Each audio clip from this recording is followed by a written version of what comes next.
Sexta-feira, 18 de setembro de 2020. Muito bom dia, muito boa tarde, muito boa noite. Um abraço a você, torcedor, a você, torcedora, que se liga a partir desse instante aqui no site mais acessado do norte do Brasil. Estamos falando do rondonialvivo.com, que leva a partir desse instante o nosso esporte.com. Esporte.com é um programa atribuído, elevado justamente para o esporte e sempre com um bate-papo muito legal. Às segundas, quartas e sextas-feiras, nós procuramos trazer aqui gente importante do meio esportivo e que tem, claro, muita coisa para mostrar aqui para nós, os internautas. Hoje, a tela já está bonitinha ali e eu tenho o prazer de anunciar aqui no nosso esporte.com, meu caro Vanderlei Corrêa, o doutor José Wilson Serbino Júnior, que vamos passar a falar a partir desse instante de doutor Serbino. Ele é professor, ele é ortopedista, traumatologista e é palmeirense. Muito boa tarde, muito boa noite, um abraço, doutor Serbino. Como é que está o senhor, meu irmão? Boa tarde, Luiz. Boa tarde, Vanderlei. Uma alegria encontrar vocês aqui virtualmente, né? O Luiz, um companheiro mais recente, o Vanderlei, de uma época um pouquinho mais antiga. Faz tempo, né? Uma alegria estar com vocês aqui, pô. Vanderlei Corrêa. Pandemônio. Vanderlei Corrêa. Rapaz, na verdade, o homem já tem aqui mais de 2 décadas de Porto Velho, né, Vanderlei? Rapaz, eu lembro do Dr. Serbino, acho que o primeiro clube que ele trabalhou, se não me engano, acho que foi o CFA, acho que foi o primeiro time que ele trabalhou ali como médico ali, e aí depois foi o Genos. Na verdade, Luiz, para ser honesto, o primeiro clube que eu trabalhei aqui foi o Ji-Paraná. É isso que eu ia falar. Na Copa do Brasil, o Ji-Paraná veio mandar os jogos em Porto Velho. Eu fui lá ver um treino, eu encostei do lado de um professor, que depois eu vim a conhecer, né, mas tinha um senhor sentado lá, e era o professor Neymário. Eu olhei para eles e falei assim, vocês têm médico? Eles falaram, não. Eu falei, agora tem. O meu primeiro trabalho em Porto Velho foi na Copa do Brasil, com o Ji-Paraná, jogando contra o Bahia. Nós ganhamos de 1-0 aqui no Aluizão. Gol do Jardel no cruzamento do Ananias. Foi minha estreia. Olha aí. Copa Brasil de 2000, então, né? De 2000. Eu cheguei em 99, foi em 2000. Depois o Genos, depois o CFA em 2002 e depois o que vier, né? Eu lembro que eu tava bom. E time de fora, Vanderlei. Eu sou testemunha ocular, né, ali no estádio, de que o doutor Serbino servia a 2 times. Ou seja, por exemplo, eu acho que foi na Copa Verde, não sei se foi na Copa Verde, era um time do Amapá. Então, o médico do time era o doutor Serbino aqui do lado, e do outro lado do time, do time da casa. Levando, aí o Dr. Serbino, ele é igual os dirigentes que tem aí também, né? Primeiro o cara gosta da profissão. E aí ele gosta do futebol, né? Por que ele estava sapeando no campo de futebol? Porque ele gosta de futebol. Aí viu o Ji-Paraná. Cara, o Ji-Paraná, eu lembro desse ano que a gente transmitiu esses jogos do Ji-Paraná pela Rádio Caiari. O Ji-Paraná avançou, passou na primeira fase pelo time do Acre, se eu não me engano, esse foi o Rio Branco. E aí foi jogar contra o Bahia. Ganhou de 1-0, depois ele perdeu de 4-1, se eu não me engano, lá na Fonte Nova. Perdeu de 4-1, mas eu não fui. Eu fui. Maritaca não me levou para Bahia, não. Maritaca me deixou aqui. Esse Maritaca, rapaz. Eu era menino ainda, viu, Vanderlei? Eu tinha muito que aprender ainda. É verdade. Mas depois, enfim. E aí o Dr. Serbino, depois no CFA, no Genos, eu lembro que a bola apitava, o apito trinava lá, o Dr. Serbino estava na beira do campo. Poderia ser para o time de casa, para o time de fora, às vezes ajudava. Porque os clubes, que ele falou na verdade, o clube às vezes ia com a Copa do Brasil, ia escutar, e não tinha médico, cara. Era um massagista ali que fazia de tudo, né? Se precisasse fazer respiração boca a boca no cara, ele fazia, mas não tinha médico. E aí o Dr. Serbino, eu lembro que começou a mudar ali, a partir dali, o futebol em Rondônia, mesmo futebol amador, depois futebol profissional, mas não tinham médicos. Aí os clubes começaram a ter um médico e tal, mas o Serbino sempre acompanhando, mais os clubes da capital, obviamente, porque ele estava ali. Então era mais um abnegado do nosso futebol rondoniense, doutor Serbino. Prazer muito enorme reencontrá-lo e falar com o senhor aqui, né? Gente que tantas e tantas vezes dividimos ali a beira da pista do estádio Luiz Ferreira ali, né? É verdade. Uma vez eu fui fazer o Santos e Ji-Paraná, que foi em Rolim de Moura. Rolim de Moura, eu estava lá também. Daí eu peguei um ônibus aqui, saí daqui, e o ônibus atrasou um pouco, eu cheguei no estádio, e graças a Deus que eles atrasaram o início do jogo, teve um problema lá. E eu cheguei no estádio uma meia hora antes de começar o jogo. E todo mundo já estava no vestiário, não tinha... Eu parei na porta do estádio, daí tinha algum senhor lá com... Eles põem um colete da CBF no cara, o cara vira autoridade, né? E eu falava para ele, eu sou médico desse jogo. Ele falou, não, você não pode entrar. Mas eu sou médico. Eu falei, não tem como entrar. Eu estava indo comprar o ingresso. Eu falei, vou comprar o ingresso, eu pago o ingresso e entro. Mas daí passou um dirigente do Ji-Paraná, me reconheceu e falou, doutor, entra lá, vamos lá com a gente. Foi lá que eu fui fazer o Santos do Ji-Paraná pela Copa do Brasil também. 0-0. 0-0 lá no Castelão. E 4-2 na Vila Belmiro depois. Cara de menino, né, doutor? Não, também não. Rapaz, esse maritaca. Vai lá, vai. Não me levar muito a sério, não. Não tem essas duas dúvidas comigo, mas valeu o jogo aqui. Eu lembro eu também. Palmeiras e Vilhena, né? Esse foi difícil, porque eu não sabia para quem que eu torcia. Esse eu te vi pela televisão. Acompanhando lá, estava assistindo aqui o jogo e vi você correndo lá. Falar, mas daí o Natalzinho me levou, o Gaúcho me levou, foram bacana comigo. Daí... Aí é outro esquema, né? Mas, doutor, a gente estava comentando em off aqui antes do início da gravação a respeito de pandemia, de, enfim, tantos dias parada, aquela coisa e tal. E eu até comentando aqui que eu gosto de correr, né? Corri maratonas e não sei o que e tal. E agora estou machucado uns dias e estou meio parado. Futebol retomando agora, a gente começa a ver uma coisa que é muito normal, né? Primeiro, um excesso de jogos. Jogo domingo, jogo quarta, jogo domingo, jogo quarta. Estamos falando de primeira divisão, segunda, terceira divisão e série D de campeonatos também, né? Que vai afunilando aí agora na região norte. E um velho conhecido do atleta de futebol, as lesões que começam a voltar, porque o cara ficou aí 4, 5 meses parado, né? É um tempo maior do que ele costuma ficar parado, né? Falando de Série A. Agora, quando você fala de Série B, Série C, às vezes é um tempo mais ou menos parecido. Mas mesmo assim, as lesões acompanham os jogadores, né? Não tem jeito. Não tem jeito. Essa é uma consideração importante que você fez, né, Vanderlei? Quando a gente pensa na nossa realidade aqui, a grande maioria dos nossos times tem uma temporada de 3, 4 meses. Sim. E olha lá. Né? 5 meses antigamente. Mas essa parada de 4 meses no futebol profissional é inédita. Não é uma coisa que nunca aconteceu antes. É a primeira vez na história que isso aconteceu. Quem que para mais do que um mês? É quem está machucado. Sim. Você tem uma lesão, você tem uma cirurgia, às vezes você fica 6 meses, 8 meses. Mas é um jogador do grupo, né? Não os 30 jogadores de um elenco parado 4 meses. Então isso forçou uma situação muito complicada de você ter que... Tanto que mudaram a regra, né? Mudaram para 5 substituições, para que você pudesse rodar mais o elenco. E você vê que a grande maioria dos times se força a fazer 5 substituições todo jogo. Né? Os clubes que têm um departamento de fisiologia mais forte, que tem esse monitoramento mais intenso, eles sempre monitoraram carga de jogador, de treinamento e performance, e é uma coisa que é até muito controversa no meio do futebol, porque hoje um fisiologista às vezes tira o jogador do treino. Né? Você tira o jogador do jogo, do treino, vira uma ditadura da fisiologia, e muita gente questiona a motivação disso, porque às vezes pode ser só para falar que não teve lesão, quando a lesão faz parte do esporte. Então, às vezes você previne a lesão, mas também não usa o jogador, isso tem que se achar o ponto de equilíbrio, mas hoje isso está vindo com muita força, está todo mundo monitorando.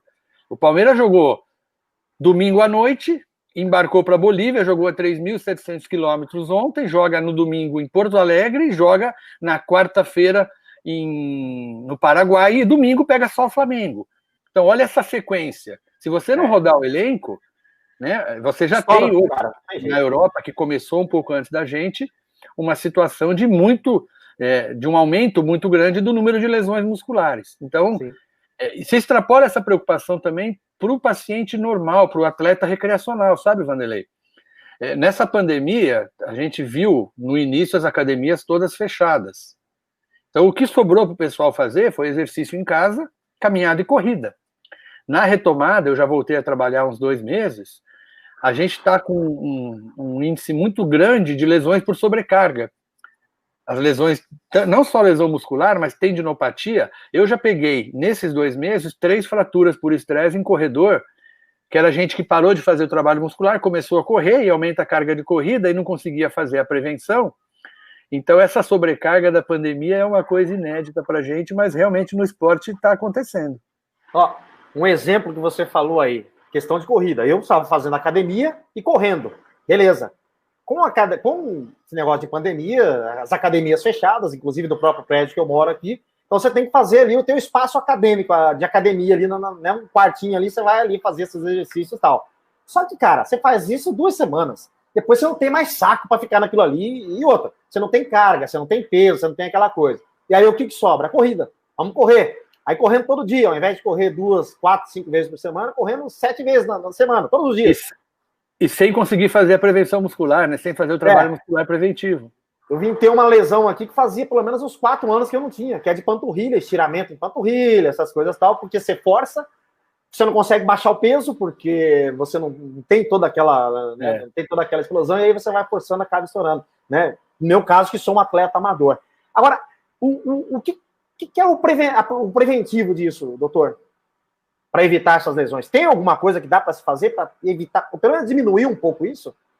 Você precisa fazer o trabalho muscular adequado, dependendo do esporte que você vai fazer. Eu tenho uma história interessante em relação a isso, né? Nós estamos aí já com 6 meses de pandemônio, e no começo foi mais difícil, mas daí a gente fica muito claro que essa doença tem gordofobia, né? O Covid é um vírus gordofóbico, ele não gosta muito de gordura e dos gordinhos. Então, a gente olhando para a própria saúde, pensando nos filhos, pensando na gente, eu perdi 15 quilos já, e voltei pesado no exercício. Eu estou fazendo exercício 3 vezes por semana de uma maneira sagrada, doido para voltar à pelada, né? Doido para voltar a jogar bola. Futebolzinho, eu também. E que é isso, eu quero voltar a jogar, mas eu estou treinando o gesto esportivo do futebol há 2 meses. Não só condicionamento físico, mas o que a gente usa no futebol? Apoio monopodal, equilíbrio, rotação, salto. Então o trabalho é específico para isso. Se você quer correr, você precisa fazer um trabalho preventivo específico para a corrida. Você tem que começar na musculatura intrínseca do pé. Né? A panturrilha, que é a bomba, que é o motor da corrida, você precisa preparar a panturrilha, né? Musculatura da coxa sempre. E na corrida, o quadril e core, né? O rotador de quadril, flexor de quadril, posicionamento do joelho, rotação do joelho, e isso é individualizado. Então, assim, existe, na verdade, aquela história do gesto esportivo específico de cada esporte. E o ideal é que você fizesse, além da prática esportiva, no mínimo 2 vezes por semana, um trabalho específico muscular para condicionar você para a prática que você quer fazer, seja ela qual for. Doutor Servino, aquela coisa do secar, ele realmente indica que o atleta pode ter uma contusão se forçar mais um pouco? Sim, Luiz, o secar ele é usado há algum tempo já, mas o secar tem uma particularidade que a gente precisa entender. Se você fizer uma dosagem, uma foto linear do secar num dia, vamos dosar secar de todo mundo hoje, isso não tem valor nenhum. Você tem que fazer uma curva, você tem que dosar de todo mundo, todo dia. E daí você vai fazendo a curva. Porque para um atleta, um valor um pouquinho mais alto pode ser o basal dele, pode ser normal. Certo. Mas daí você vê na curva esse cara aumentando o CK de uma maneira importante. Aí já é um alerta. Então não é um exame que você fala, vamos dosar o CK hoje para ver amanhã como é que está.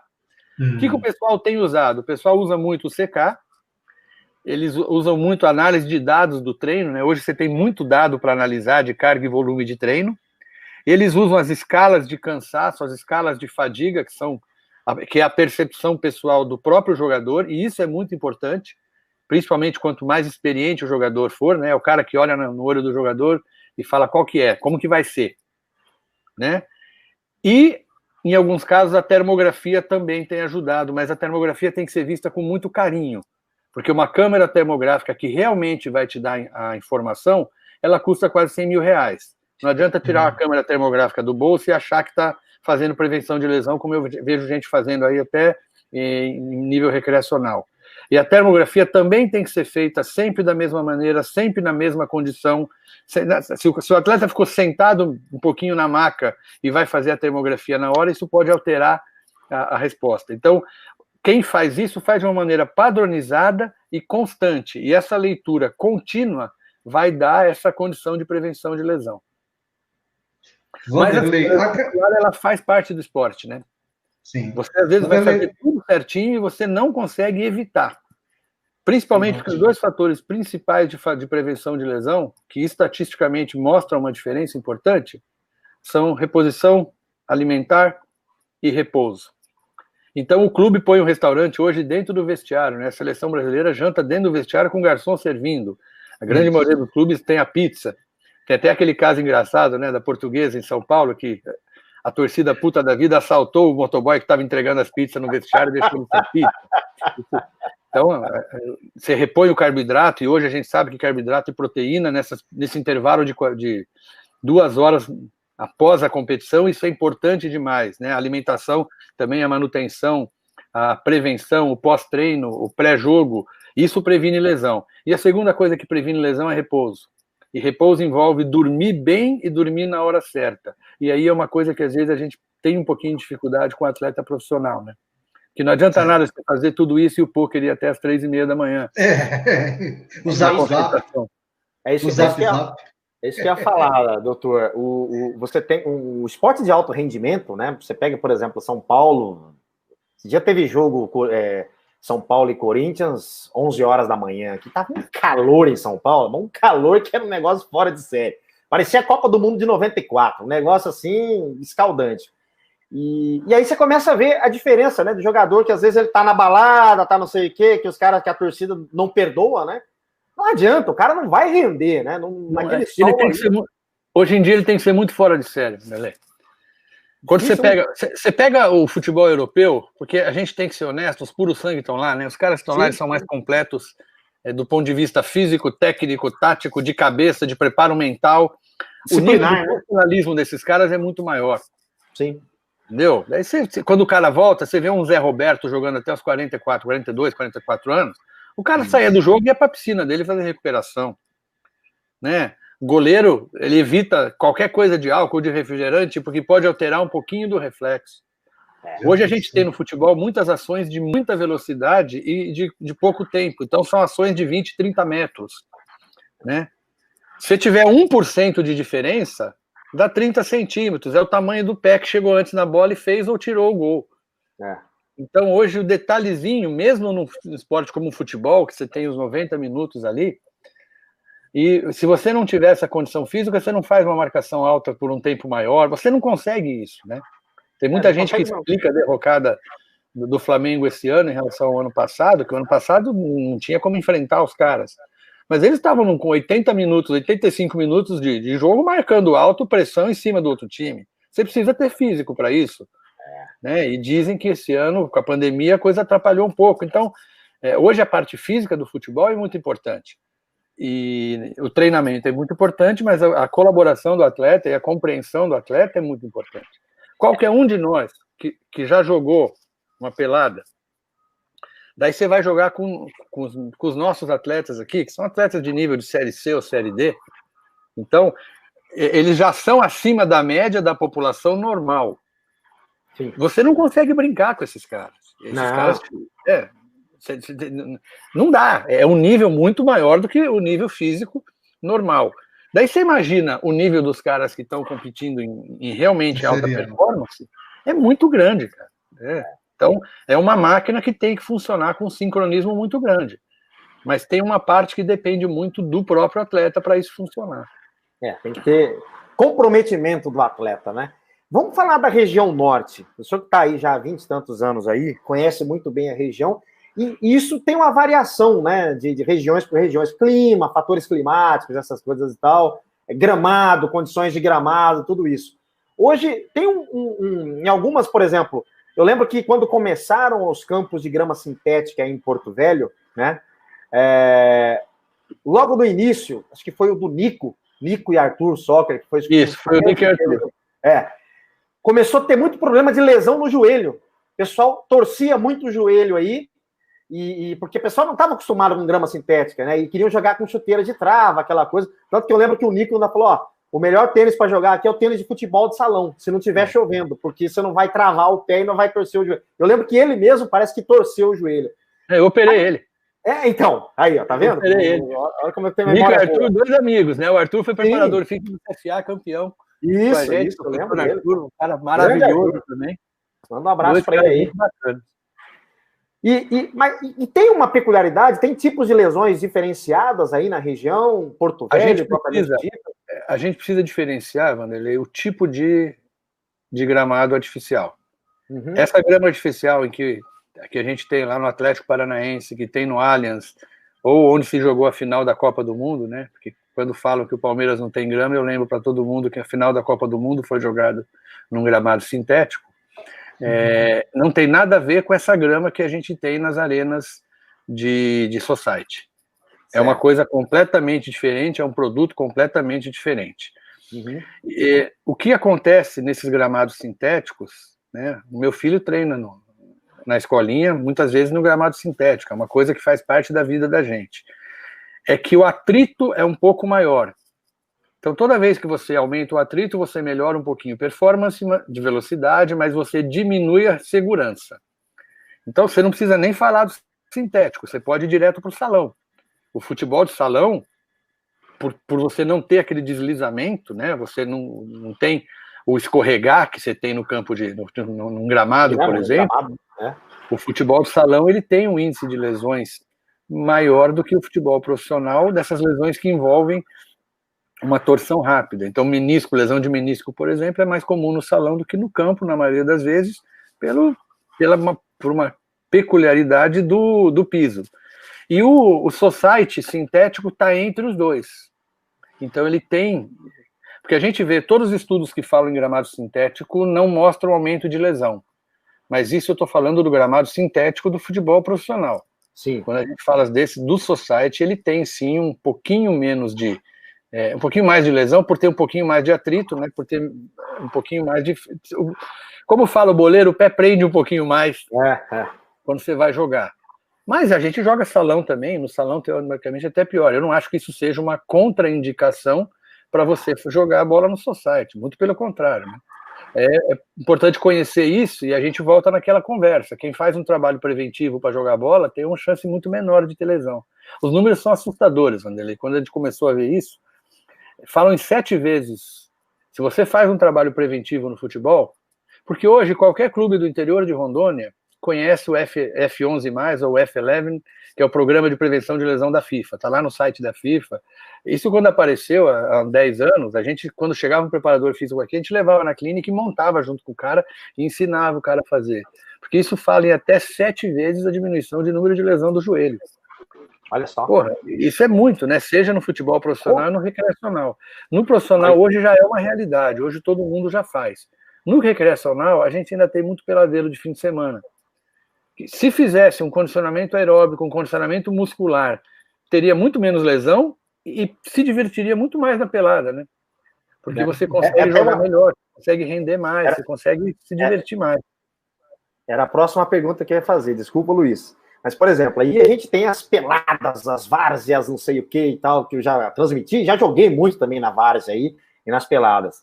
E quais seriam as dicas aí? Você fala sobre o trabalho, mas assim, uma dica básica para o cara que vai jogar aquela peladinha no final de semana, né? Tem lá os seus 40 anos, não sei o quê, tá um pouquinho acima do peso, obviamente, você vai falar, tem que perder peso, tá? Mas a pelada é sábado, o cara tem que jogar agora, né? O que daria para o cara fazer durante a semana? Ó, eu vou jogar sábado, então, o que eu posso fazer de preventivo até sábado? Falta aí 5 dias ainda, o que eu posso fazer até lá para não correr o risco de me machucar? De hoje até sábado, hoje é quinta-feira, você pode rezar, pode ir na missa, sei lá, no sábado de manhã, né? De uma maneira, a gente não consegue nada. Eu tenho uma obsessão hoje em dia na prática esportiva, que é o mal súbito cardíaco, tá? Isso é uma coisa que eu levo muito a sério. Vocês sabem que a gente tem as 2 academias, nas 2 tem desfibrilador. Então, tanto na clínica, na reabilitação, como na academia tem desfibrilador. Nós já tivemos um evento de mal súbito dentro da academia no shopping, que graças a Deus, como existiu o desfibrilador no shopping, tinha um profissional de saúde no momento ali, né? O Dr. Luciano Zago, que foi um anjo, que daí o SAMU chegou rápido, uma pessoa muito querida, que também é um profissional de educação, do esporte, da educação física, um professor de karatê. Ele teve uma parada cardiorrespiratória dentro da academia e graças a Deus sobreviveu. Professor Arlindo, né? Eu Vocês já me viram 200 vezes no campo, a primeira coisa que eu faço quando eu chego, eu vou lá na mesa, pego o desfibrilador, checo se o desfibrilador está carregado, porque às vezes já não teve, e vou na ambulância conversar com a ambulância. Eu tenho uma paura do coração em atleta de elite. E eu acho que isso vale para o recreacional também. Então, a primeira coisa que eu faria, se eu tiver mais de 30 anos, e, para ser honesto, meu filho tem 11, joga bola e já fez, é fazer uma avaliação cardiológica para saber como é que está a máquina. E o cardiologista vai definir se vai ser uma vez por ano, se vai ser uma vez por 6 meses. O esporte é maravilhoso, mas fatalidade é aquilo que a gente não consegue prevenir. Quando você negligencia, isso não é fatalidade, isso é estupidez.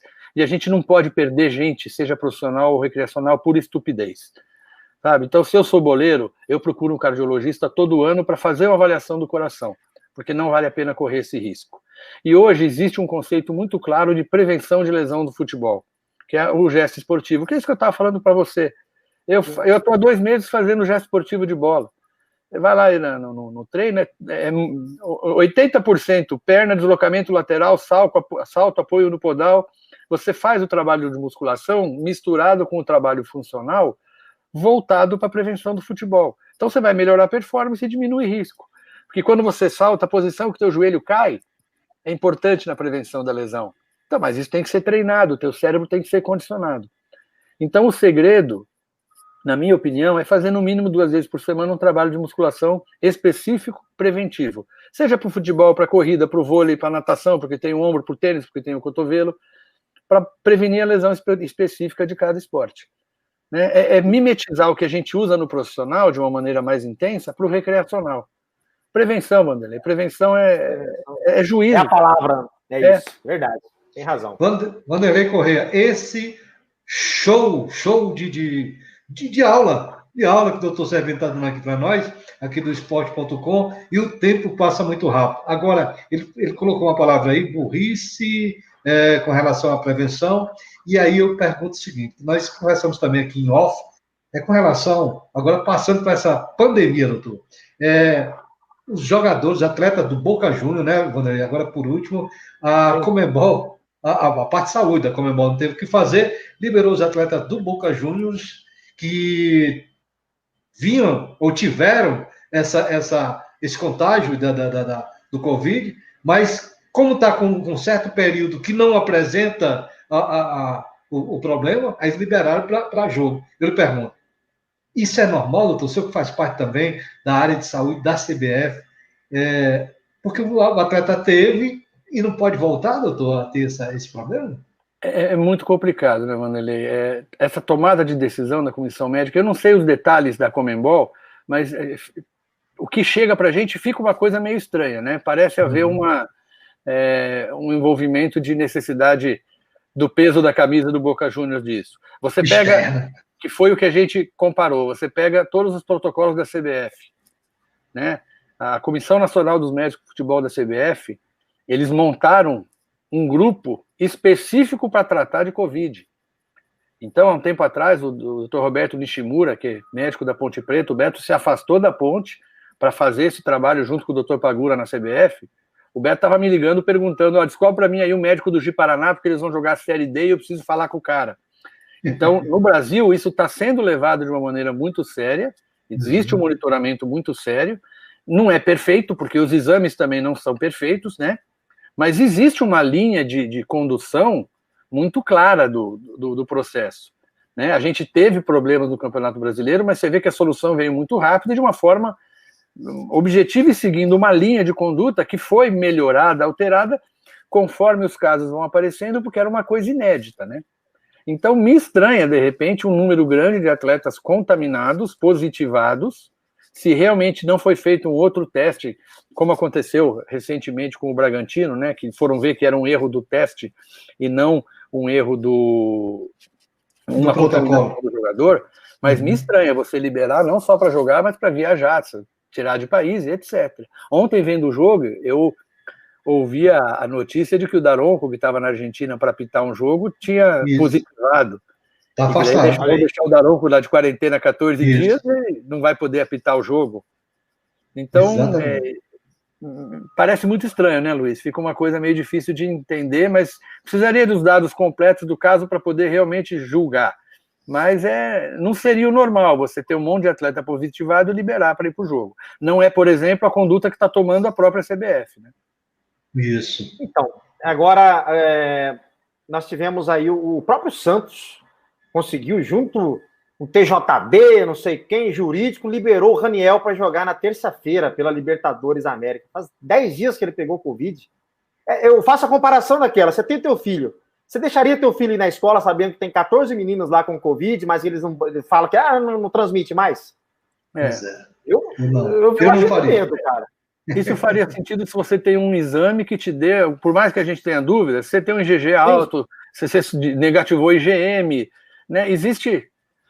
A grande verdade, Vanderlei, é que toda decisão que for tomada vai ser complicada e complexa. E quando você começa a misturar isso no âmbito do esporte, isso pode ficar perigoso, né? Se você não tiver uma linha clara, na minha opinião, uma padronização, eu tenho conversado aqui, inclusive com a federação, porque o nosso campeonato está para começar, de como que a gente pode ajudar nessa tomada de decisão, né? O que vai acontecer? Graças a Deus, nós estamos hoje com todas as cidades em Rondônia, já quase em fase 3, né? Nenhuma cidade em fase 1, acho que tem 2 municípios em fase 2, pelo que falaram ontem. Então, eu acho que a gente tem uma possibilidade boa de lá em outubro, quando for para reiniciar o campeonato, da gente estar numa situação um pouquinho menos perigosa. Né? Fica aqui, aliás, a melhor decisão que a federação e os presidentes do clube tomaram lá atrás foi de suspender esse campeonato, né? Foi uma decisão muito acertada, muito inteligente e muito, muito sensata da parte de todo mundo. Porque agora eu acho que faltam aí um jogo, né, uma rodada da fase final e as 2 semifinais e as 2 finais. Isso. É um tiro curto, né? Mas diminui bastante o risco de ter alguma coisa, principalmente porque a gente já está numa parte mais baixa da curva da pandemia. Vanderlei, eu sei que você está com uma perguntinha aí. Vamos fazer o seguinte: eu vou só passar aqui os jogos do final de semana que nossos times estreiam, tá certo?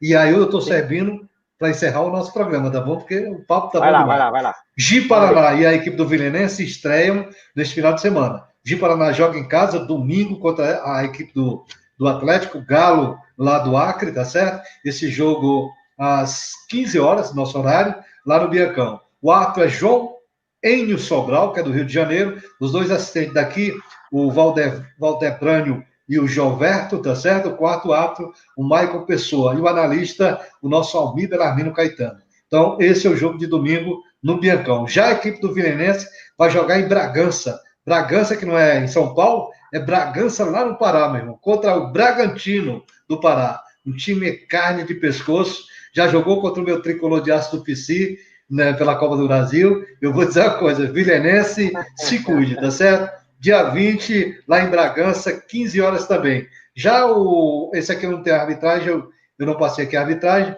Já o nosso árbitro Fledes Rodrigues trabalha amanhã, dia 19, para nós, dia 19, no jogo União do Mato Grosso contra o Águia do Mato Grosso do Sul, lá no Arena, lá de Cuiabá, né? O Fledes Rodrigues trabalha, portanto, nesse jogo, né, certo? E depois eu vou trazer, na semana, o jogo da equipe do AFA, que é o nosso time lá da Vila Manuel Sátiro, que joga dia 27, portanto, tem muito tempo para a gente falar sobre AFA e Vitória. O Vitória é o todo-poderoso lá do Conjunto Ceará, lá no nosso Ceará, meu caro Vanderlei Correia. Maravilha. Deixa eu só passar aqui a rodada, que teve a 11ª rodada do Campeonato Brasileiro, que já teve o jogo antecipado entre São Paulo e Atlético Paranaense. O São Paulo ganhou por 1-0 na semana passada. Ontem, na quarta-feira, o Corinthians venceu o Bahia por 3-2.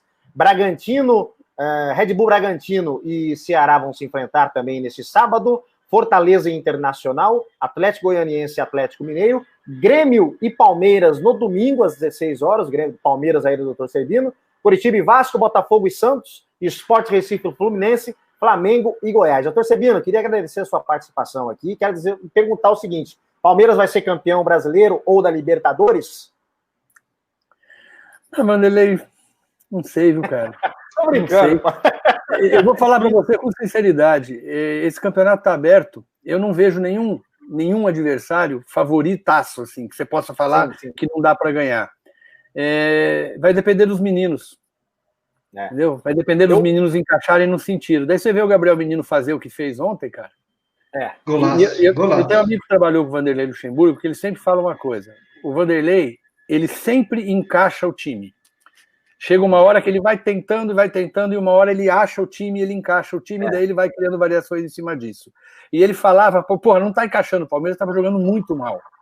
Eu acho que encaixou. Eu acho que ele achou uma maneira do time jogar. Então, eu acho que um dos três dá para levar. Mas jogo é jogado, cara. Vale para o estadual aqui também. Sim. Nós temos o Porto Velho competindo muito forte, trabalhando muito para poder chegar, mas nós temos times muito bons no interior que também estão trabalhando muito para chegar. Não tem favorito. Né? Eu quero muito esse título aqui na capital.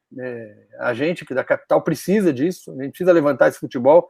O empresariado precisa olhar para o futebol da capital, o governo precisa olhar para o futebol da capital, o Aloysio tem que voltar a pulsar, tem que estar cheio de novo, e ganhar é muito importante para chegar.